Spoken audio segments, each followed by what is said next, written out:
Okay, so first thing this morning, Premium Friends from DICE. This is DICE's initiative to prevent fractioning of the community, to prevent splitting, diluting the community through premium DLC. So the thing that's been an issue since Battlefield 3, whereby selling DLC and that kind of content, you're essentially diluting the community because some people have it, some people don't, some people can play on it, some don't. It means that round to round, you might not be able to get into some map playlists and so on. So first of all, let's go through the spiel. So the press release says, at DICE, spend a lot of time listening to our community, encouraging our teams to shape our products and updates based on feedback. There's one specific area of feedback we've had our eyes on for a while. Oh really? Yeah, how long? Like 2 or 3 years? The potential friction when playing with friends, where some own a Battlefield 1 Premium Pass and some don't. Tied to this is our ambition to make sure all maps of the game have as many players as possible. That's the bit you want to be really reading there, to secure a good experience for everybody. I'm happy to say that after looking at different ways to address this, we found a way to approach it that we're excited to try out with you. We call it Premium Friends. Here's how it works. As a player who owns Battlefield 1 Premium Pass, you're able to bring your friends in Battlefield 1 to play on the new maps. Great. When creating a party in Battlefield 1, you may notice something new. If someone owns a Battlefield 1 Premium Pass, the party will become Premium enabled. This will enable anyone in that party to play on all maps, regardless if they own the content or not. The access is available as long as the party is Premium enabled. While all players will be able to play on maps accessible through Battlefield 1 Premium Pass through Premium Friends, some experiences are exclusive to Battlefield 1 Premium Pass owners. In a Premium enabled party, only owners of Battlefield 1 Premium Pass or the specific expansion pack will earn XP from the maps exclusive to that expansion. We will save the XP for everyone else and then grant them it retroactively if they decide to get a Battlefield 1 Premium Pass for themselves. Only owners of Battlefield 1 Premium Pass or the specific expansion pack will be able to spawn in with weapons and vehicles unique for the expansion. That's like armor. Only owners of Battlefield 1 Premium Pass or specific expansion pack will track progress towards unique medals and codexes for expansion. You're all invited to try this new way of playing with friends and Battlefield 1 content. We'll activate the test of Premium Friends during the upcoming Battlefest, which starts on March 30. So, where am I on this? Well, I saw many other people on Twitter today going, "This is awesome!" Well, you might think it's awesome, but you might think it's that if you are still in the camp which believes everything that DICE does is awesome. An optimistic person might be like, "Yay, this is great. We've wanted something which helps, stop preventing splitting for a long time." That's fine. But my question is, what is the point of Premium now? It actually raises some other questions for me as well, because we've seen this with the discussions around team play and how all of this stuff is happening. Now, many of the things that we've heard from them are, well, we couldn't do this initially, we had to focus on getting the game there and blah blah blah. But it does very much feel like, I don't know, it feels disingenuous to me, because it feels like, look, we know what happened with Hardline, where they basically hemorrhage players, and then Hardline basically became unplayable because they're hemorrhaging players. We know Battlefield 1 is losing a massive amount of players.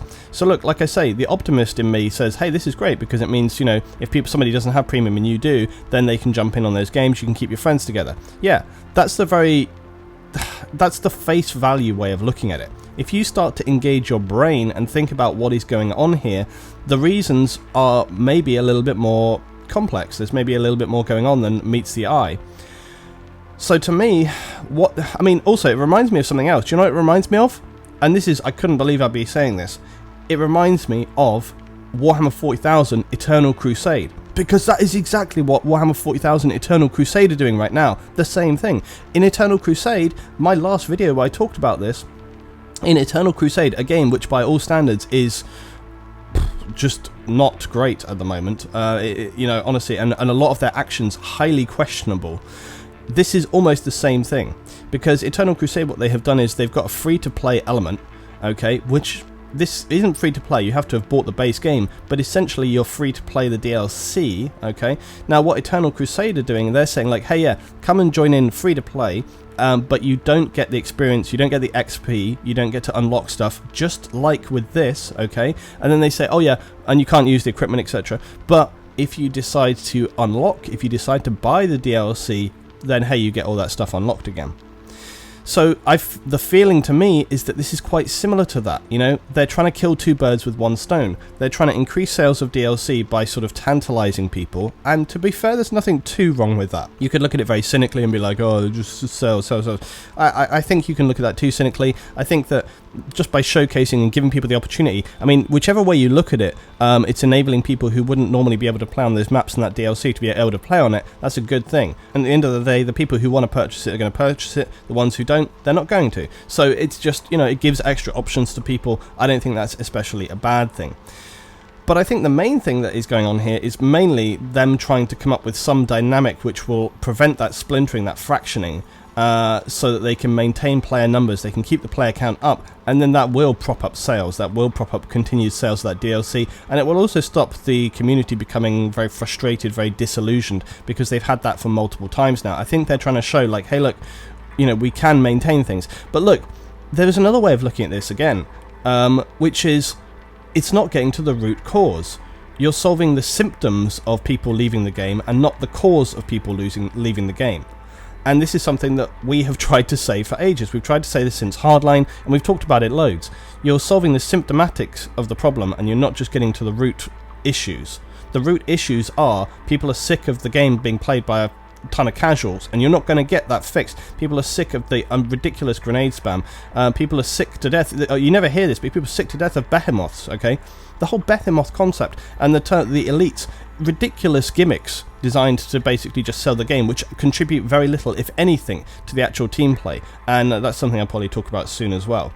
So I think that this is really just not getting to the root cause of the issue. I've said that about 3 times now, but it really is. It's kind of it's subverting, and it's going around the houses. It's not really getting down to what it is that is the problem. It's just going like, hey, you know. And also, I would just highlight the fact that I'm just saying right now, okay, that this issue of people not being able to play the DLC maps has been reported for like 3 years, and this is the first time we've ever heard anything. Is this the amount of time it takes for them to listen to feedback from their community?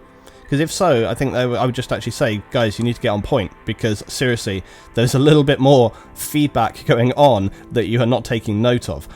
For example, there is a gigantic volume of the community who want to see this game taken in a more hard team play direction, who have been talking about it for years and years and years, and we have seen little, if any, pushback there. The other sad thing is that, you know, for ages we've been saying things like, look, if you don't like a game or you don't feel like it's going to be what you want, then vote with your wallet, don't pick it up at release. But I think what's been happening is actually a sad thing, and a little bit of a negative thing, which is that it's been the kind of opposite of that, where people have been being sold the game through hype and marketing, which I talk about a lot. You know, they get railed into picking up a purchase, they get overhyped into picking up a game, and that definitely happened with this game. 100% it happened with this game.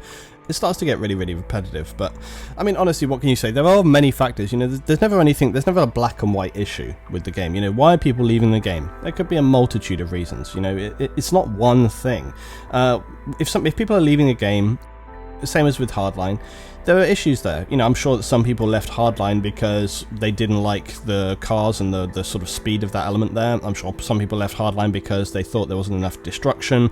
Maybe some people didn't like the weapons. Maybe some people didn't like the amount of team play. You know, some people didn't like the maps. You know, there's always going to be different reasons people have. Maybe some people just find another game that they enjoy more, etc. Right?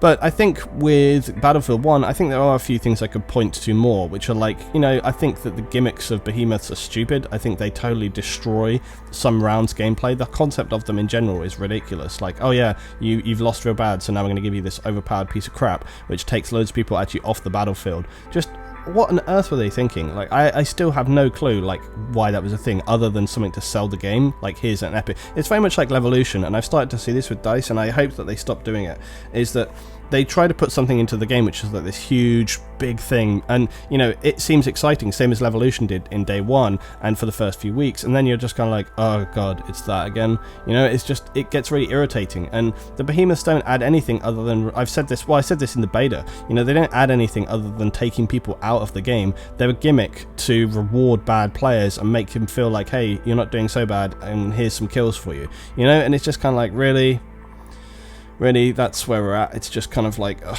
why are you doing this? And then you come back to the whole deal of like, just the softening of the game, the casualization of the game, all of these elements, you know. And here's the thing, like I've used my analogy before, Nintendo and the Wii, okay? You can say whatever you like, okay?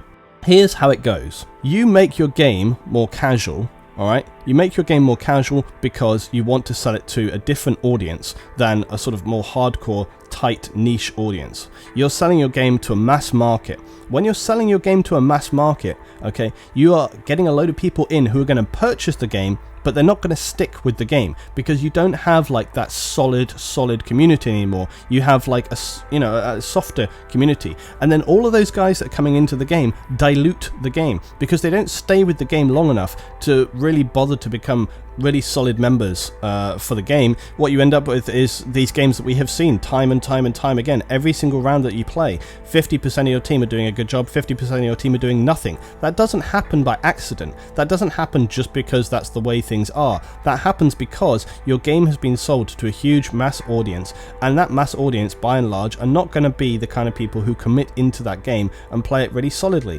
The kind of people who commit to a game and play it really solidly are the kind of people who play something like Rainbow Six, which unless you bother to do that, you're never going to get anywhere. Games like Overwatch, where when you get into ranked, you know, unless you spend time with that game, you're not going to get anywhere. Okay, with Battlefield, that doesn't matter. It doesn't matter at all. Like, you can just jump into a round and play like for one game and then jump off, or play like 2 games. You can dick around with a tank, you can crash jet into people. Like, there's no consequences, there's no matter for any of it, you know. And until they decide to do something to resolve that, it's just going to be exactly the same. It's not even about just encouraging team play anymore. That ship has long since sailed. It's about helping people understand how they can constructively contribute to the game, both through mechanics and passive elements. We should see a return to skill-based combat, and we currently don't have that, mainly because of the sheer spam that you're facing most of the time. Not just grenade spam, but spam from these other stupid elements, things like elites and behemoths that just essentially invalidate any kind of quality gameplay. We want to see a return to your thoughts and your choices actually having a good impact on the game, and you can still do that to an extent, but we want to just see getting back to where we were. I know so many people that I just hear this from all the time. The scoring has been tweaked, it's true, but it's created the undesirable effect of players now just rushing to score on flags and not actually thinking about anything other than that. And you're like, oh god, it just creates a flock of people on the flags instead of engaging across a map. And again, as I've said before, you know, sometimes you have to wonder, can we salvage this? Is this just the state of gaming now? Scoring, it does reward you for the objective, and that is important, but it does feel like it's gone too far the other way now. This has forever been an issue where it comes to buffs and nerfs for any game, to mechanics. Finding that sweet spot is really tricky, but it should be less tricky when you have something like the CTE. We still haven't considered options like the classic mode becoming the core mode for the game. Things like where you have SL only spawn, no auto heal. Okay, map design as well still needs to focus more on the actual engagements and the functionality and less about the beauty. Okay, less about that DICE Frostbite showcasing of the game. There's some fundamental issues with the game, which to me seem to highlight it's all about selling the game and not about creating a solid, engaging core gameplay that will sustain a player base. That seems to be almost an afterthought to me, and it's just why so much fixing is required later on. Now again, I'm just going to highlight just to say it, alright? All games are about selling. All games, you want to sell your game, of course you do, okay? But on the other hand, you do have a responsibility to provide a product, and that product should be a title which you can play for extended periods of time when you're that's the whole point of games, okay? The whole point of games for a long time is like, yeah, games are expensive. That's why people don't mind paying like $100 or more for a game plus all of its DLC. But there is something which goes along with that, which is that when you are making that outlay, the whole point is that that should come back to you in terms of gameplay. You know, so when you're purchasing a game for £40 or something like this, the premise is you're making that big purchase price, but then it comes back to you in hours and hours and hours and hours and hours and hours of enjoyment, perhaps over the lifetime of the game, building the community around the game. And then yeah, when you have built that and you've got that core and you're really enjoying it, that's when you don't mind, you say, oh my god, I love this game and a DLC has come along, I'm 100% going to buy that. I'm going to keep supporting that studio, that developer. And when you get to a point where you just feel frustrated and disillusioned and you don't really want to do any of that anymore, that's where you start to see these players drop off. That's where you start to see this hemorrhaging. That's when you see the solid veteran core members of a franchise leave because they just can't deal with it. They had enough of it. They can't stick it anymore. We're going to talk about this more going forward, but this year there are a ton of new titles coming up, and honestly the fact that multiple indie titles, there's so much World War II stuff coming out at the moment, all of these indie titles raising the possibility of stealing a player base from a major title like Battlefield 1, that should really wake up DICE EA. They need to stop selling their title for day one and think of it in the sense of creating a title that they can sell and reward players with an experience for the lifetime of the game. More about like how Battlefield 3 and 4 have done in the past, and less like Hardline and Star Wars Battlefront. Guys, tell me your thoughts about this premium Battlefield Friends in the comments below. The next episode of Below the Line coming up this weekend.